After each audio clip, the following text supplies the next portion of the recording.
Hello, welcome back, everybody. So happy to have you. Going here to the second hour of Burning Crowns. Okay, so we just spent a lot with the talk in the garden and our intros and stuff. So let's get the ball moving a little bit. So we want to go focus a little bit on Demetrius and your consolidations of the church and getting everyone on your side. Yes. So, for those who might just be joining us, what's kind of going on is that the Abadarian Church is schisming. There are different sects of the church. Currently, actually, let's just explain it from the perspective of Demetrius. So why don't you explain a little bit of what's going on? Yeah, so Demetrius is a part of a smaller sect of a larger Sertovan allied part of the Church of Abadar called the Key Guard. He recently pretty much got the rest of his sect to accept that he was the prophet. So now he needs to make sure that not only the rest of the Key Guard, but the church at large accepts that he's a prophet, and he basically wants them to issue a formal edict, to the people, as opposed to leaving the people to wonder. He wants it in writing and printed, or I guess not printed because of the time period, but you know what I mean. Yeah, no, we don't. Town criers and whatnot. Mm-hmm. Yeah, that's a good idea. Okay. So, obviously, it's a big deal that you survived the news, and so you are a big talk amongst the church. It's kind of in disarray a little bit about what that means. Obviously, as some people prophets do. Yeah. Obviously, the people in power think that you. Oh, I don't think they come out and say it, but you definitely heard rumors that it's actually that you are in cahoots with other powers than Abadar, of course, especially hanging out with that sorceress person. You know what I mean? Mm-hmm. You've heard talk of that before. Your political opposition is trying face, to get you declared an apostate. Yeah, right. So I'm wondering if maybe I shouldn't bring Mason along with me. So that depends. Like from an in-church political perspective, maybe that's the sell, right? Maybe you are an apostate, and maybe I'm an argument for that. In your world, am I an argument for something different? Yeah, I'm gonna at the very least ask if Mason wants to come, and the way I'll frame it is I'll tell her that I want to start getting her from like the people of the church familiar with her, so that I can get her access to the text, the Lost Sixth book.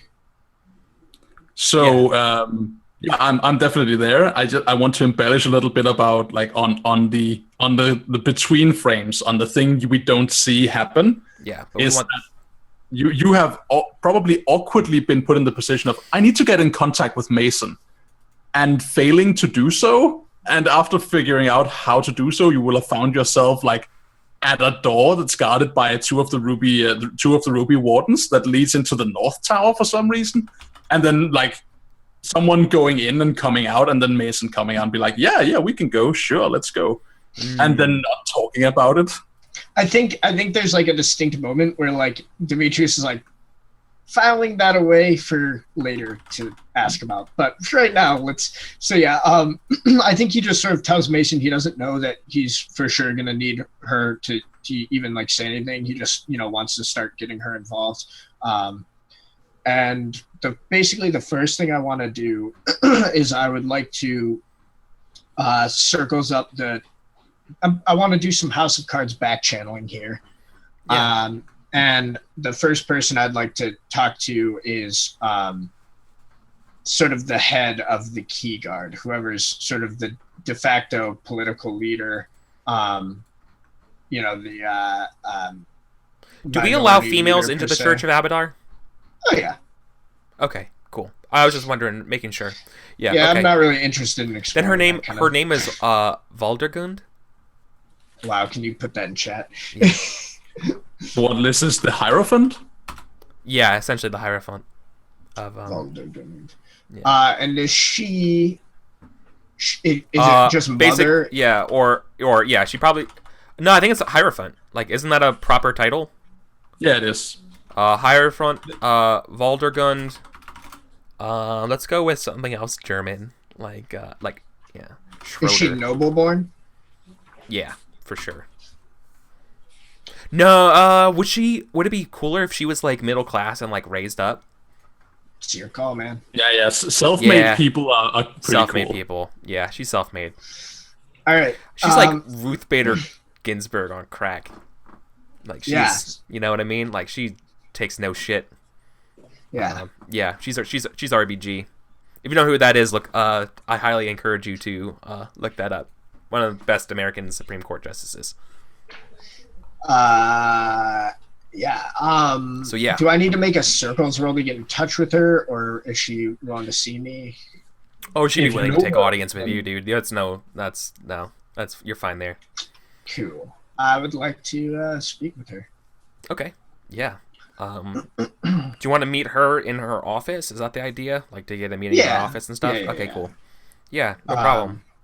This is probably in. The head of the keyguard works in probably. It's probably like close to the Abadarian Cathedral. No, it wouldn't be the Abadarian Cathedral, because these are people in the pocket of House Rotova, so they're probably in the castle.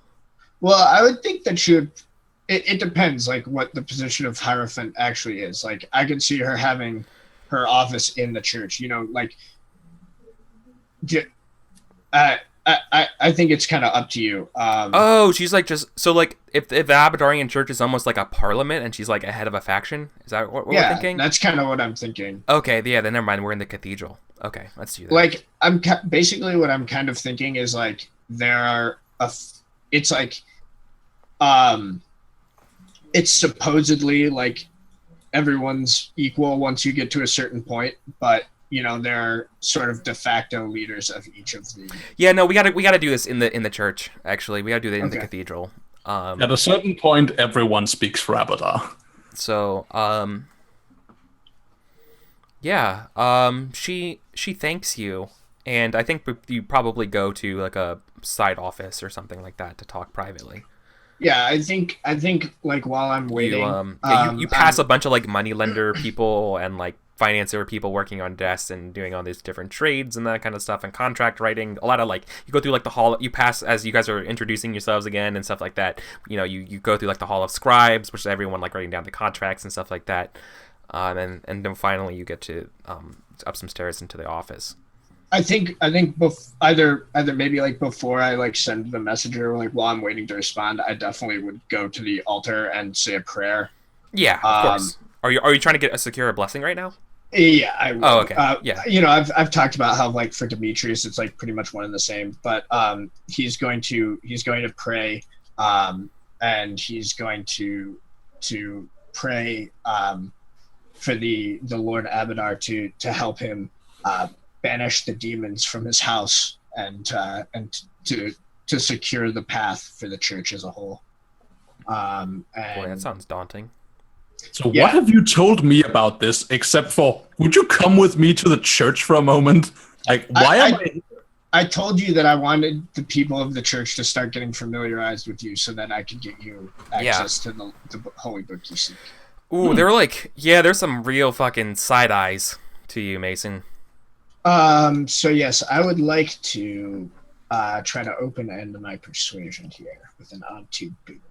Mm-hmm. Let's see how this goes. Your enemies will be empowered, I think is probably the... I Yeah. will re-roll a die with fate. believe? I'm so bad at this. Oh my god! You just failed an okay. Yeah. Every damn time. You know, it's not faith if it's not being challenged, right? Yeah. I guess so. Oh, they just don't like that you're getting married. I guess not. Um, Anyway, so yeah, maybe makes a prayer. That's probably a big point of the discussion. So I think we see the prayer and then we see them. I introduce Mason to the Hierophant, and I wait to be given permission to sit down. I think she offered before like they're willing to like shake your hand or whatever, she like puts her hands in like holy water and shakes your hand. Yeah.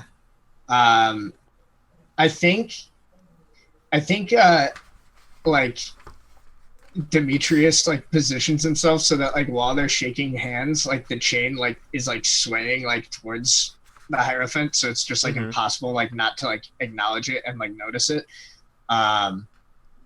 And yeah, he waits until, you know, she like bids him to like sit, or like, you know, she's his superior hierarchically in the church, so he's gonna wait his turn to speak. I'm kind of wondering if there should be... Here's a question about I need to ask you about, because, you know, Abadar's all about contracts and charging and like services and stuff like that. Would Mason be... Like, would there be a bill here? Oh my God! No, that's what it is! Oh, do you remember that bill? It's the bill from before, yeah. Yeah, it's the bill from the auditors. That's so good. She would probably be like, "Oh, excellent, Demetrius, you're here to pay your debt." Exactly. No, that's exactly how it starts. Yeah, I'm so glad you guys were able to come here. Presumably to clear up those debts. Demetrius is like blinks and says, "Debts?" Yeah. From the 3 auditors. That was expensive to get them down there, you know. They were not very happy with the results. I'm looking for whoever this person is talking to. I'm like staring and like, Swan told me he had taken care of this. No, we haven't heard anything. And she's lying, or not telling you the whole picture. Check's probably in the mail. I'll look to her and say, yes, I suppose that will have to be taken care of. I'm more than happy to do so. Basically what I want to do is I would like to make this resource test so that I don't have to fight her on this and can try to get her out. Basically, I want to just smooth the way for the further discussion by just being like, it's a non-issue. Yeah. Okay. So you don't have the money now, but it's like good. You're good for it, kind of thing. Yeah, I'm just gonna write a letter of credit or whatever, right? Sure. Okay. So hopefully I can get some help. Yeah, it's a pretty tough resources test. What's the ob you're looking at? Tell me, Eric. I mean, what seems like it's a pretty substantial ob to hire. 3 is for a lord's auditors. pay. Yeah, I was gonna say 3. Specialists. Wage for 3. specialists. What's your resources? My resources is 3, but I only need routine tests, so I hopefully can fork whatever I can and do it. I'll help you for 2 dice, and then I'll loan you my fund for another 2 dice. Okay. Up 5? Up 4? Are you allowed to help like this? What? Why not? I'm just thinking in terms of like the context of the scene. If I'm it needs writing to be paid right now, then no. But I mean, I'm writing a letter of credit, though. He's a member of my court. I would assume that Okay. if we wanted to set something like this up, or even if the letter of credit like comes across my desk and I'm like, oh, I'll throw in for that. Oh, okay. Okay. I remember that day troll from 10 episodes ago. Yeah. All right. That's fine. That's Should fine. probably help clean that up. Cool. I honestly Mason, expected the king to get the letter, not you. Do you want to help with that as well? so what's the ob again? 3. Up 3, you say?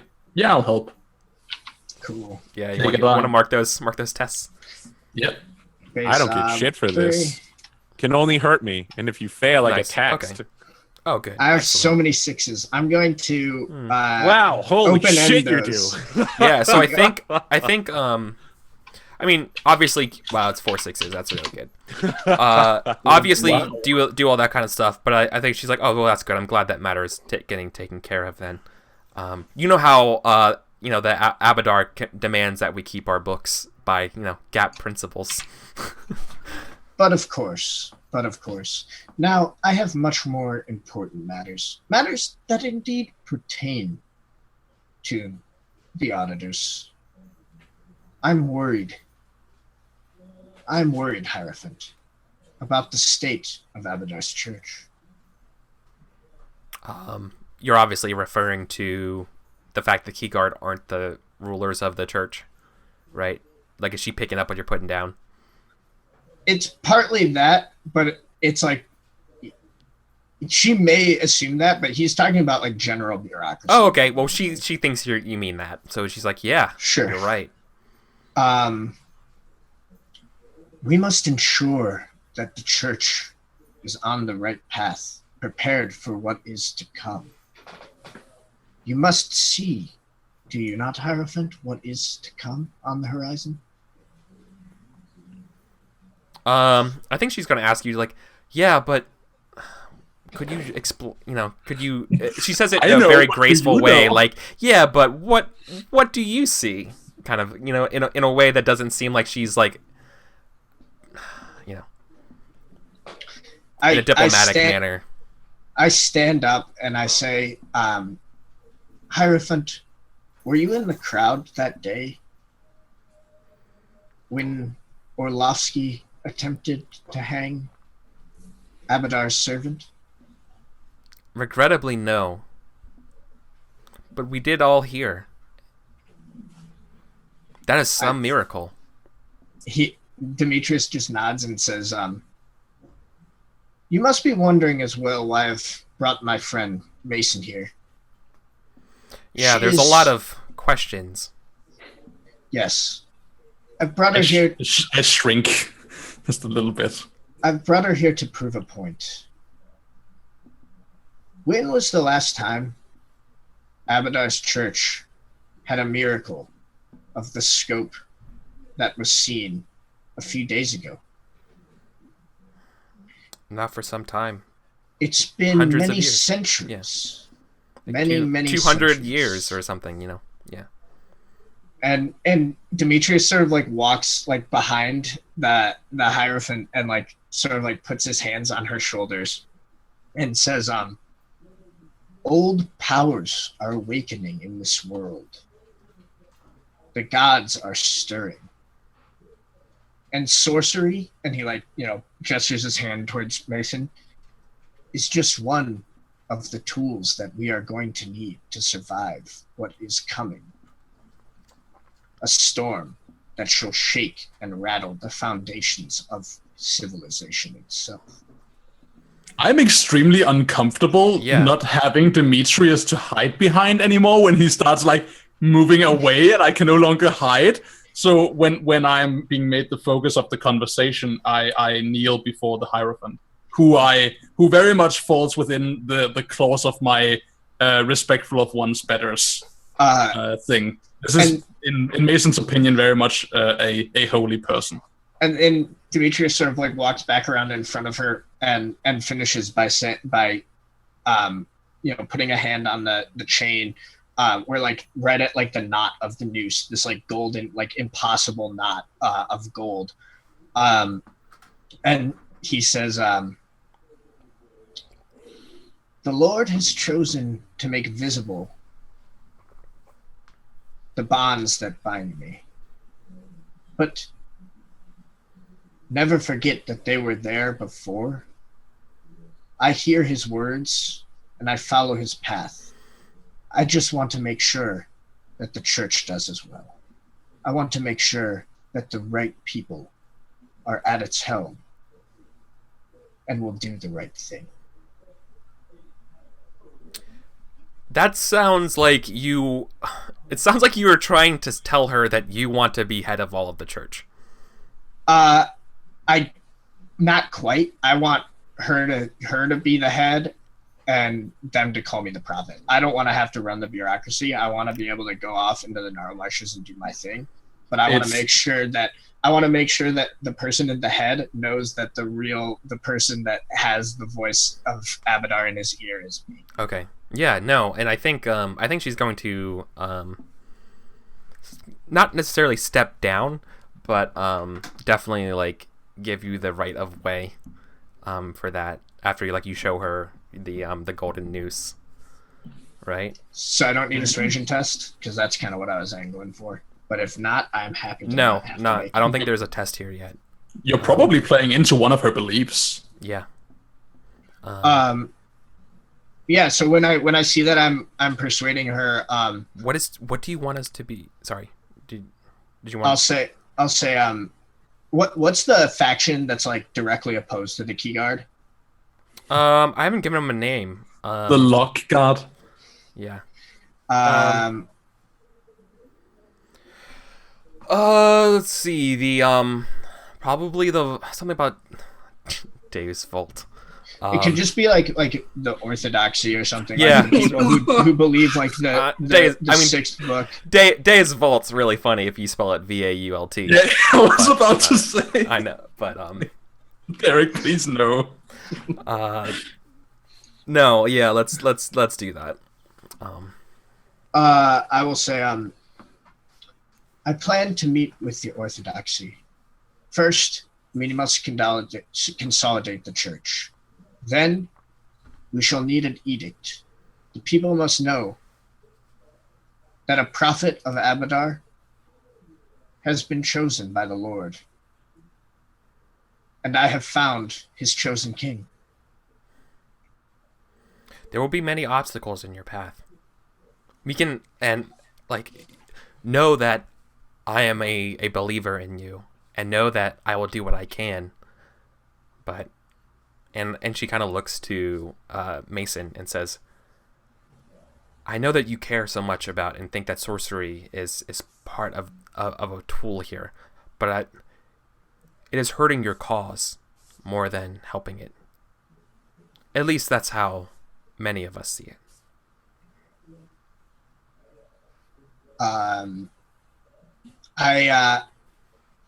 I will say kneel, Valdergund. Kneel and take my blessing, and know that though the road is strewn with boulders and obstacles, Abadar's servant shall not be daunted. And I want her to like take my blessing. I want her to take the blessing of her prophet. She's really conflicted.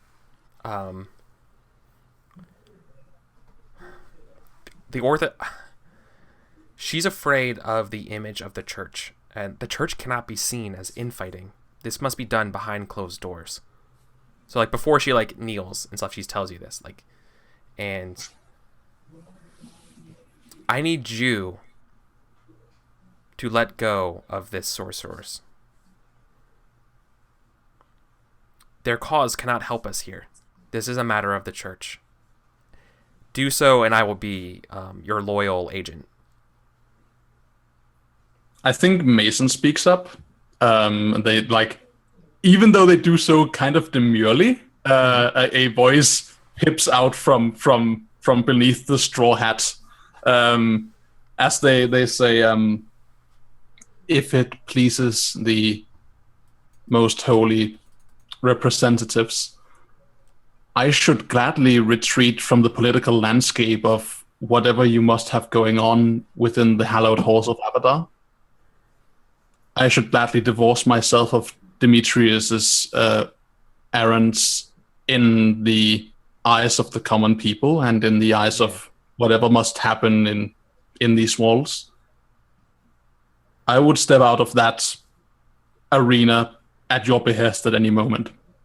And then like after they have given that offer, they then like cough politely and then they add, but I will say that I have not heard it said that any holy people so chosen can walk the path of faith untested.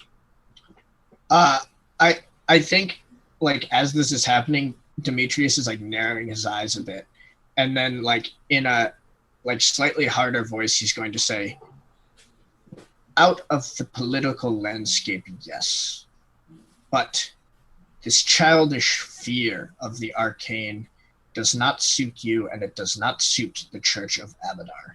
No more should the children of civilization be afraid of mastering sorcery than mastering the flame. Oh. It is but a tool that must be used. You know as well as I that there are things in the lost sixth book that none of us can decipher. We need a master of ancient secrets. No, wait. No. no. And although horribly conflicted and feeling afeared in this hole that is so much grander than anything they have stood in before, Mason grabs their staff and like pulls themselves up to stand instead of kneel, and they gesture to Demetrius, and they look at you with warning gleaming out of their eyes, and they're like, no, divest your thoughts of such things. You must never consider my craft but a tool. Never. None may. It will bring doom upon all of mankind that the people in power consider sorcery a tool. It is no such thing. It is doom and ruin and a life-destroying, soul-crushing responsibility that we hear this. I'm sorry, like this is happening, and then the camera zooms out to the scribe room, and we hear this muffled killing as they're scribbling, and then we go. Sorry. Yeah. But they that's what they say, and when they're done, they're shaking and looking at you. They're like, don't make that mistake, please. I beg you, no matter what you must believe, never consider my craft or the work of the ancient masters a tool, because it will bring doom and ruin on all who do not pay it the appropriate respects. Fire, left unchecked, may burn down a forest, a city, an empire. So too, the same is with magic. The gods put these powers into the universe, gave us access to these powers so that they could be used to build the great civilizations that we see. You are wrong, Demetrius. You are wrong. And I understand where your belief comes from. But Nethys did not grant us magic so we could build things. Nethys granted us magic so it could exist and be used in the ebb and flow of life and death, of civilization and savagery, of creation and destruction. It does not care for your wants. It does not care for your beliefs or your vision. Magic is a force that must be tamed but can never be controlled. Regardless of my beliefs, regardless of the Hierophants, and regardless of yours, there are things in the book locked below this temple, things that could save the world from what is to come, that I cannot read and she cannot read and no one in the church can Only the chosen one can read it. This is good. I dig this. I think I've spoken my piece without having to repeat myself. I want to convince you that you must shun from out your mind the notion that sorcery is a tool. You must never consider this. So you actually want to convince? Yeah, I'm not just speaking. Yeah. I want to throw a test at you. Yeah. Okay. So I have a couple of things, because I want to convince the Hierophant to be on my side, but I also basically what I want to convince Mason is that I don't care what it, I will use everything to. You don't need to roll for that. I am already convinced of that. That is why I'm objecting. Right. Yeah. So you want to make a roll?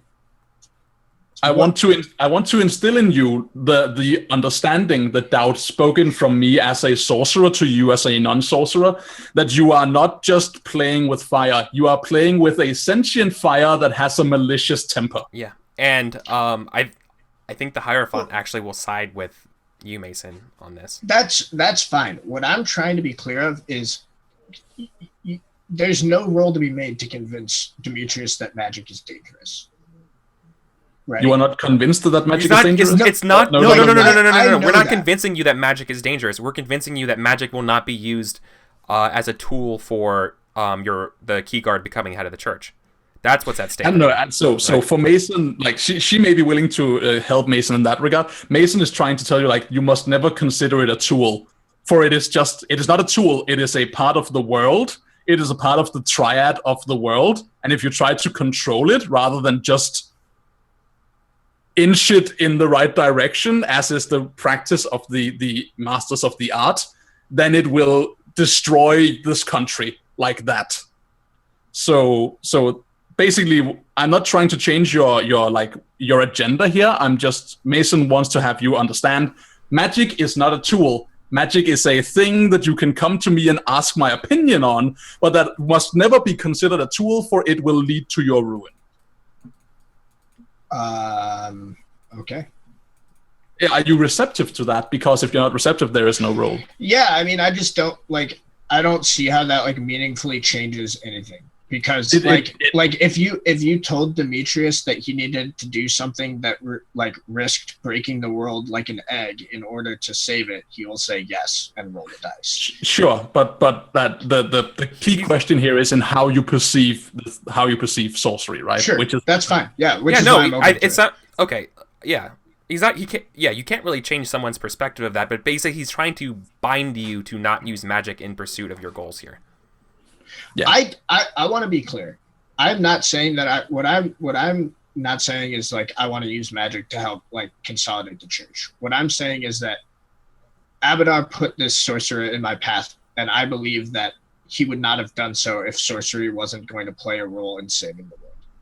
So, but it doesn't sound like Mason's trying to convince me of that. She's just trying to convince me reframe your thinking about magic, which I'm perfectly willing to. That's exactly it, right? Okay. So if you see magic in the future and have the thought, this could be useful, your thought pattern will not be, this is a useful tool that I will now pick up and use as a hammer. You will instead think, okay, this is horribly dangerous stuff, and I need to be very careful in my consideration of how to approach this, because that is what I was told by Mason that one time. Yeah. Sure. Okay. You want me to realize that you're no conjurer of cheap tricks. Yes, and I want you to understand that you do not don the ring of power lightly. Yeah. Great. There are many magic rings in this world, Demetrius or Tova, and none of them should be used lightly. Yeah. Okay, great. So wasn't there a magic ring that divides itself into 8 identical copies made out of gold? Yes, there is. I would That's lightly use that ring all the time. Yeah, you probably would, but you would. Yes, I can see why you would.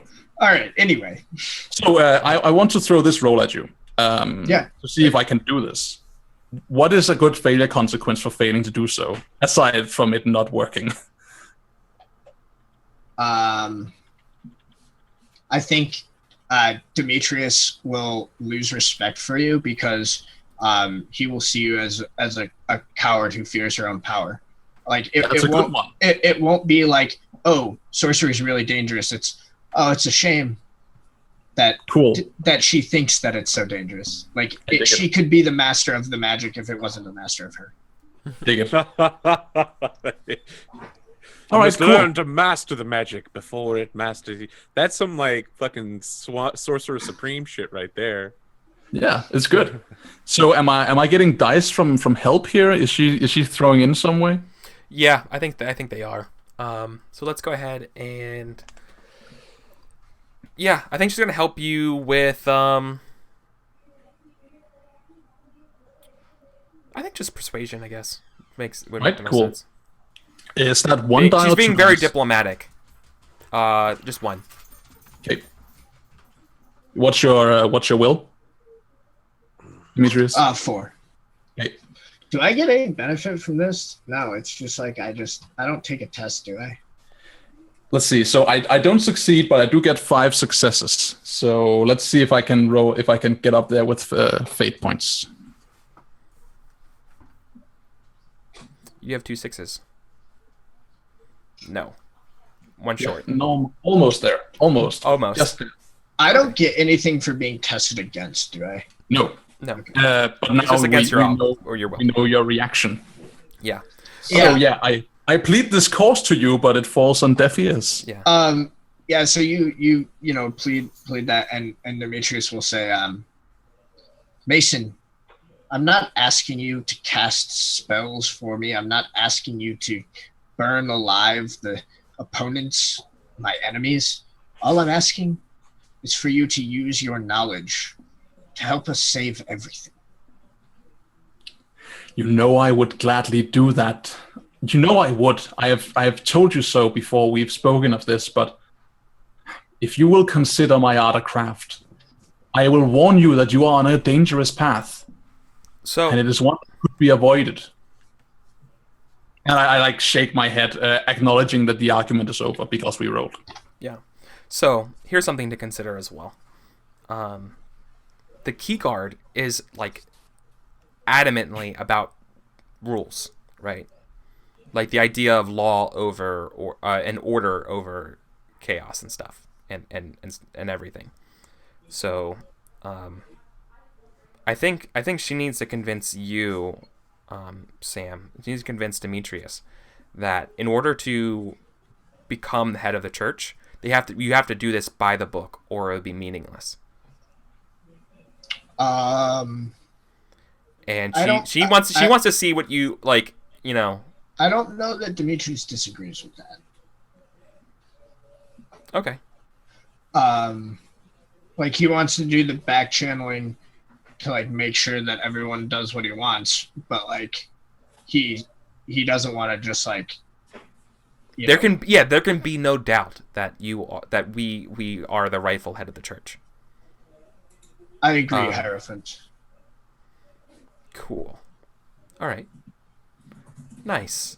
So I got her on my side, so now I just need to get the other people on my side. Mm-hmm. Cool. Yeah, against the orthodoxy. And that was a surprisingly good little scene with Mason and Demetrius. I did not see that coming. No. I like that. I was sad I didn't get to make a little bit. Sometimes that happens. You still play. It was still about your belief and stuff. It's good. It's good. Yeah. Okay. Cool. And then maybe let's do something with Mason. A scene with the tower, and you in looking through all your stuff at the tower.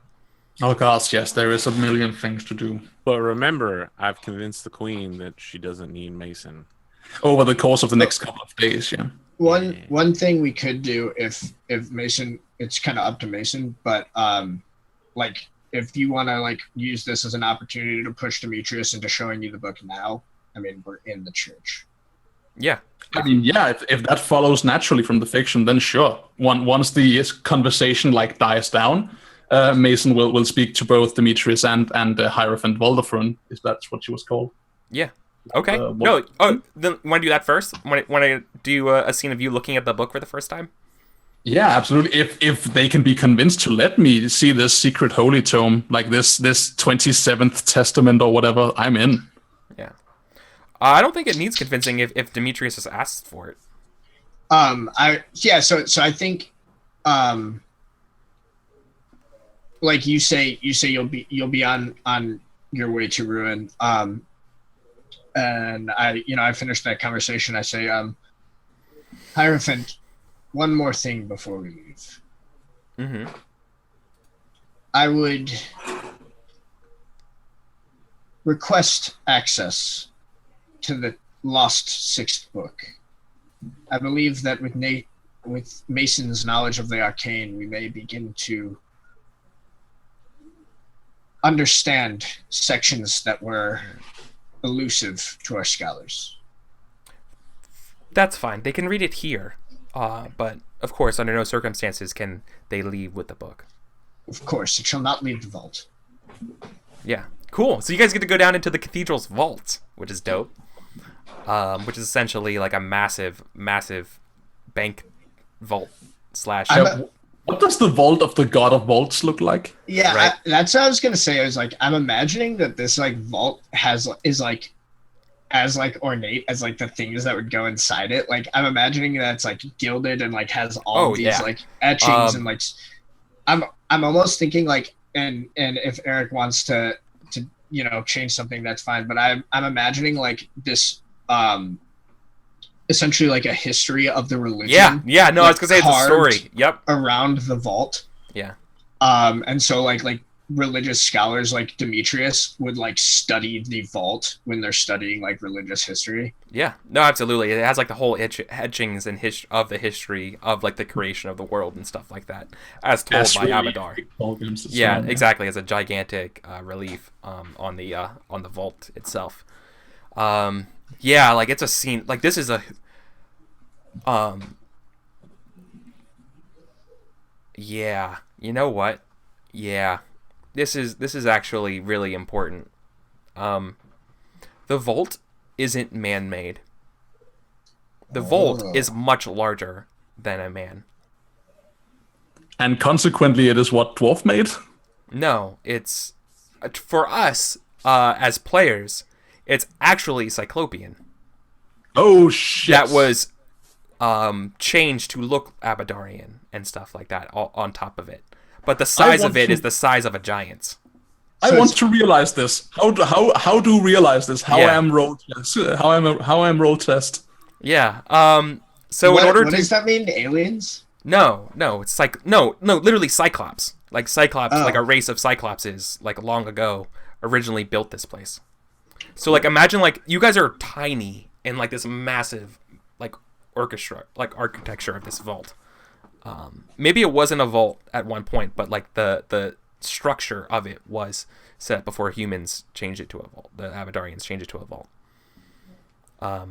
So in order to recognize this, boy, it's probably because you have you can't like I don't want to say like detect magic, but there's probably some kind of like peculiar sense to this. Like there's maybe like we describe magic as a hum, like sometimes it has hums, right, or like a thrum to it, right? There's a skill to like visibly recognize magic. Yes, but that's called aura reading. Yeah, but it requires a trait as well to even. Yeah, it's more.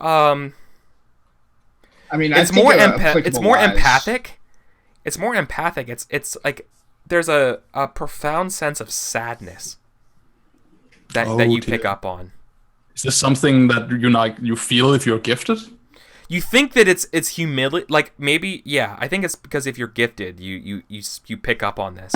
Perhaps, like I think to many like religious folks, it's the humility of like being in front of such a great architecture and like the religious depictions of the entire history. But I think to you it might be something else, something a little more. Like you can scratch beneath the surface a little more. Cool. And see that like what was the true nature behind this place. Yeah, I think that's represented in like the visual representation of them like entering into the vault, right? Is maybe the camera like lingers a bit on. We see like Demetrius going about and like gesturing and like taking it in and being like very at home and like full of reverie. And then when we like cut to Mason's perspective on it, they walk a bit slower. There's like a lower, a little bit more sinister sting to it, where they're like getting imposed on by this other feeling, this like third sense of their surroundings. Yeah. And they like walk in and like they feel very like heavy, like their shoulders sag. They like become very aware of shadows at the corners of their eyes, of things they can't see but they know they're supposed to. And they try to pierce the veil. They try and see through it, but they realize they can't. I think the interesting thing is Demetrius is like the opposite. Like he like is like standing taller and like prouder in this place. I think like the chain that's like swaying as he walks. It's like hard to tell, but it's like if it's just like a reflection off the metal or if it's like producing its own kind of like vague light. But very surreal. Imagine like 40-foot doors, right? Like this is like a giant's cathedral size vault. Okay, so like you guys are tiny in comparison to this massive architecture beneath. It's like as big as the cathedral, if not bigger, beneath. Some poor vertigo suffering church servant has to go up on a ladder every morning and light the oil lanterns like. Yeah, and I'm imagining it's like sectioned off almost like into rooms and stuff. Oh, absolutely. Yeah. I'd probably like take him to like this like back room where it's like texts that are like rows of text. Yeah, it's an archive. It's an archive. Exactly. And then into a specific room that's probably separately guarded. And we see the book. Yeah, no, there's definitely a guard that has to stay here.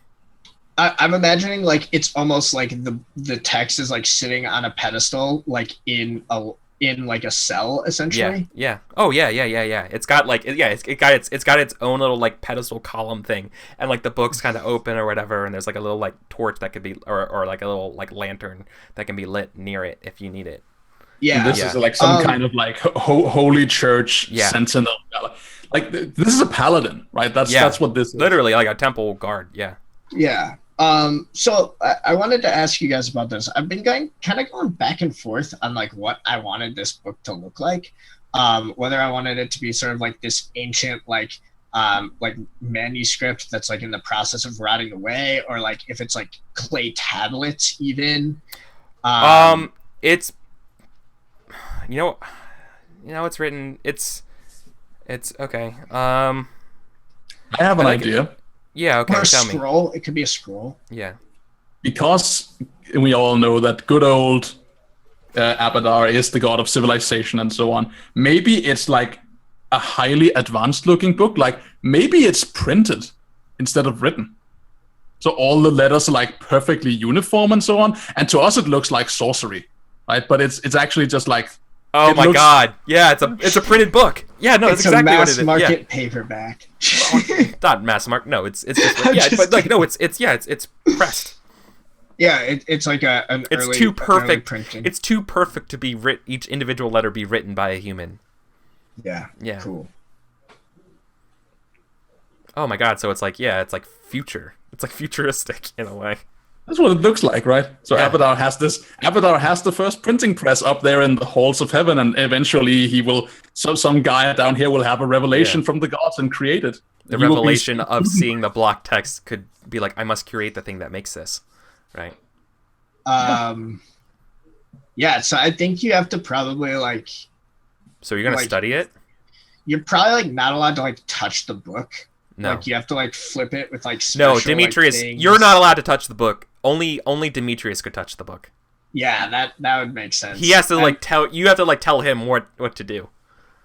The study. And yeah, I'm imagining like I don't know, for those familiar with Judaism, like there's like this thing that you use when you're reading the Torah, because you can't touch the letters with your fingers because it will destroy the book. So I'm imagining like something similar to that is like you know you use something to make sure you're staying in the same place. Yeah. I know talking about that little stick thing. Yeah. Yeah. The little wand. Yeah, and I'm like flipping the pages for you, and I think I like go to a specific place where like the text is like completely like unreadable to like the normal person, but maybe with the eyes of the gifted, it'll reveal itself. Do you want to do a secrets wise for me? I would love to, definitely. Yeah. I want to only read between the lines. Yeah. I would like to help with something. What do you want your intention to be here though? To read what's written here? So insofar as I can create a truth about this book from pure fictional intent, I want to have Mason read the book, and in doing so, uncover great and significant, perhaps unknowable secrets to the faith and to the entities that is the divine. Right? I want them to have like that. I want them to peer through the crack in the door to the halls of the gods and be like, "Holy shit! I've seen something I can never speak of." And use that to further empower and essentially mechanically grant myself advantage in further secrets-based stuff moving forward.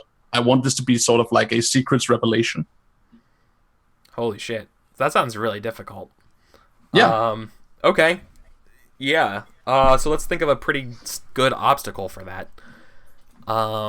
I mean, if you think it's outside the scope of what this book could do, I'm fine with you like giving me devil's bargains. I mean, we did establish that this is the book that gave me turned me into a prophet. Or like at the very least that my miracles started happening after I read this book. Exactly. So this is very reasonable. Here is How would you feel if I said I want to read this book and I want this book to grant me the second sight trait? Holy shit. That's actually awesome. That's I think probably 5. I'm in. A possible failure. Deeds. A possible source of failure here would probably be like a Cassandra-esque viewing of the future, where like you have disadvantage of anyone believing you. Like no one, that whatever. So this might be hard to do role playing wise, but essentially, you'll describe and roleplay like what the words you're saying and stuff like that. However, people will misinterpret it. You'll be cursed to like people to not like really take great faith in what you're saying. So, and we're talking So this would be like, this would be a trait. Are we talking in general, or are we talking like when I speak of what I've written in the book? Yeah, what you speak of what you're written in the book. It's like, so like we're all familiar with the story of Cassandra, the Oracle. No, Falling. but I'm about to Google it. Cassandra loved Apollo, and Apollo and Cassandra fucked up and asked for like the gift of vision or like prophecy, and Apollo was like, yeah, no problem. And then of course human beings fuck up. And essentially Apollo was like, man, you ruined it, so I'm going to curse you. Yeah, you can have my gift of foresight, but no one will believe you. And so she was like, fucking Troy, man, Troy's going to get wrecked. And everyone's like, yeah, whatever. Basically foreseeing the siege of Troy. Like, she like tells the Trojans, like, do not accept Greek gifts, right? She's the one who said that. And, Eric, they're like, let me tell you on this. Let me tell you on this, Eric.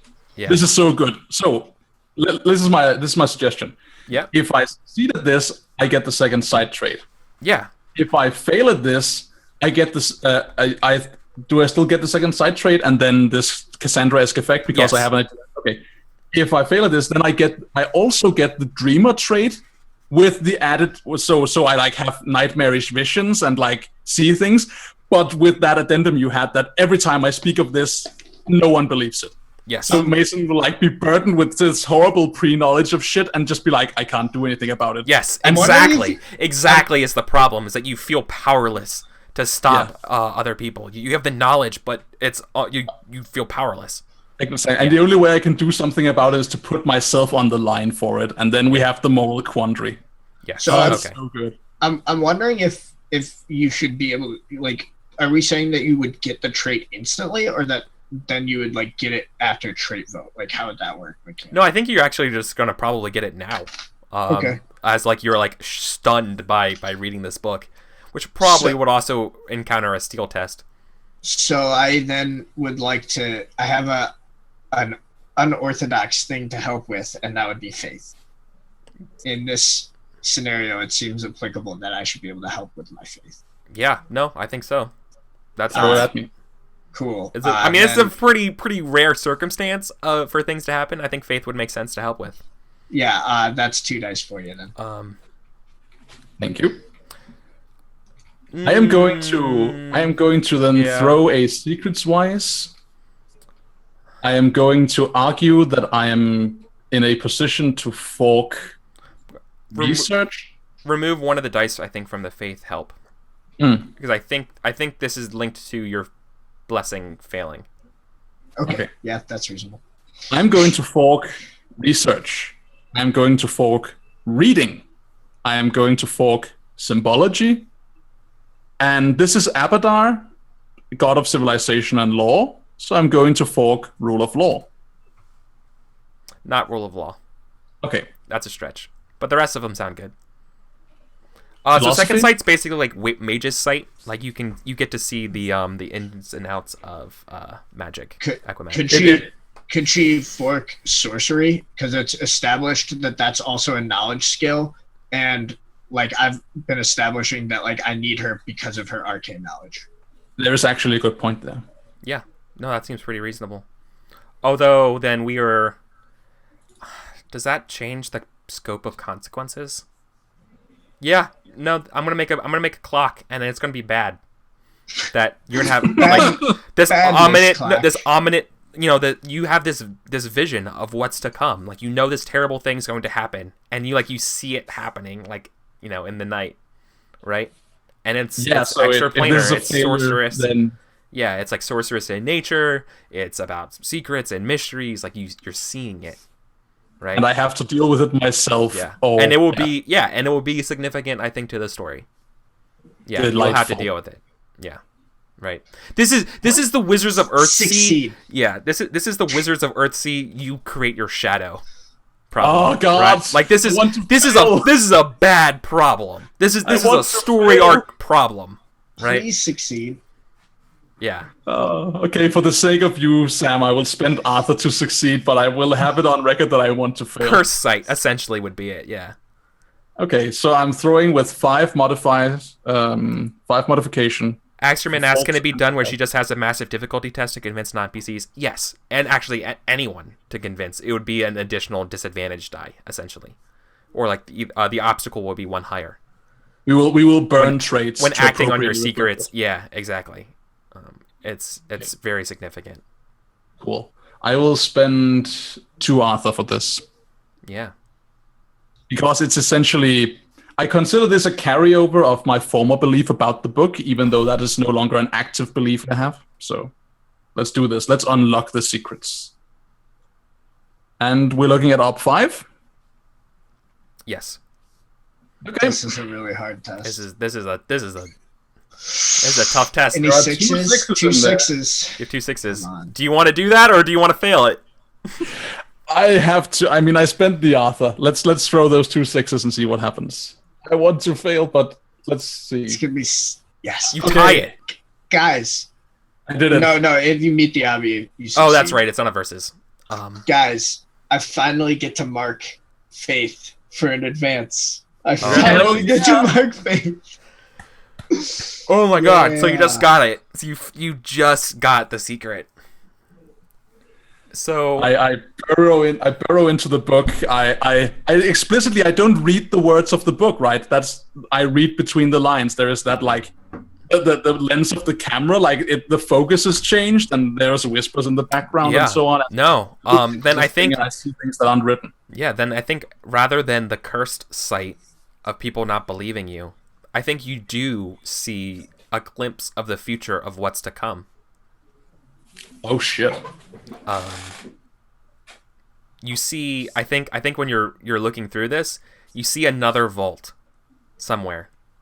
You kind of like are, you're standing in another vault similar to this one, right? You're not in the lights of the fancy Abadarian trappings are gone. There's something else, and you see a gigantic sarcophagus. And then another flash, and you're standing outside. It's a city. It's not Brevoy. It's a city you've never been to, and it's empty. And then you hear like as the wind picks up, and you hear like foul whispers of the wind, and you. I think you do see something like this. You see, you come back, like in the whispers are now loud. You're back into that the second vault, and like towering over you is this massive undead like king with like one like hollow gray eye in the middle of his head as he's like his hands coming down for you, and then you're back. Roll initiative. This is a sign. This is a sign of things to come. So I imagine a I mean, I think the easiest way of describing like what type of like stuff this guy would look like. Picture the dudes from the Banner Saga, the enemies from the Banner Saga. yeah. So think The of like a Varl. crown. Think of like a crown of like this weird stone of like obsidian and crystalline. It looks like some kind of weird amalgamation of like ancient Scandinavian and Aztec aesthetic. Crow God. Yeah. Oh, so good. And it's this like giant gauntlet is coming for you to like smash you, and as you peel back, and so now I'm gonna make a new clock of being like Doom. I'm just gonna make Doom to a city clock out of But this time I can talk about this one and people do not get. That's so cool. So if I may embellish on the way that vision finishes, I think that as the giant stone hand comes slamming down towards Mason, I think they in like shocked response to this horrific creature they're seeing in front of them that is at the same time so dauntingly majestic and at the same time embodies such a terrifying part of what they know magic to be capable of. that they raise their staff against it, and they like immediately like reflexively start speaking incantation, and although nothing happens because it's just a vision, there is a moment where the magic like burns up around them, and we see it like portrayed as a flare of their eyes. And as the entire scene retreats and becomes realscape again, and we see them standing in front of the book, the glow in their eyes is still there, glowing with the same kind of holy radiance that emerges from the book. And as that fades and the book falls shut, Mason now possesses the second sight and dreamer trait. Yes. Yeah. Both? Wasn't that the case, right? I thought dreamer was for the fake, for like the bad one. Yeah, but I thought what Eric said was that if I took dreamer, then no one would believe it, right? So I thought that's if you failed. That was if you failed. You just get second sight. You just have second sight. You have second sight, and you have and you saw a vision of a prophecy of something else to come in the future. I'm in. So that's not what that meant. Cool. I dig it. Yeah. Cool. And then that's probably a good spot to go to a break. Yeah. So, damn. Nice. All right, we'll be back in 5 minutes.